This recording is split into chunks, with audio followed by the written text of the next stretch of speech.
Kohe-kohe on algamas Eesti meistrivõistluste selle hooaja viimane ralli, Saaremaa ralli, mis on 51. Ralli.ee koostöös Eurolamp VRT-ga. Tegid ka viimase mängu sellel hooajal. Meil on nüüd võitja olemas ja võitjale Eurolamp VRT ekipaaž annab tema auhinna nüüd üle. Pожалуйста.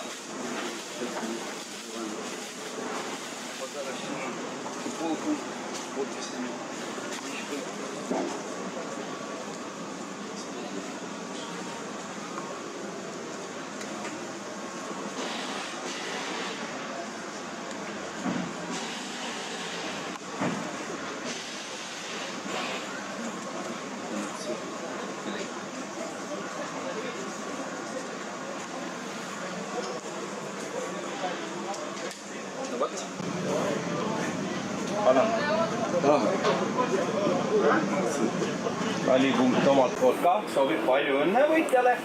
Räägime nüüd sinuga juttu. Tutvusta palun ennast, kes sa oled? Olen Mängel Aivo.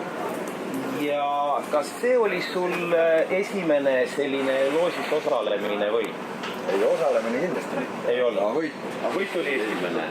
Ja ralliga oled sa seotud vist suht tihest? Pool oma elus. Ja mismoodi see on? No ise startisin 2000 aastal. Kardiluga. Nii. Ja 2001 olin Saaremaal samuti olemas.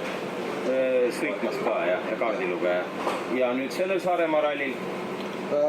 Olen klubi juhataja. Nimelt, siis ma loen õieti välja, et Vändrade eest ka tehnikaspordiklubi juhataja olete.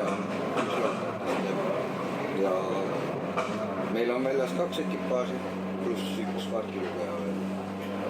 2 ekipaaži veoautodes? Ei, 1 on veoauto, 1 on sõiduauto ja 1 kaardiluga veel.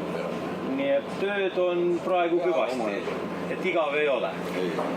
Aga veel kord palju õnne. Me lõpetame nüüd, kuna sul on kindlasti juhatajana veel palju tööd. Suur tänu, kõike head nägemist!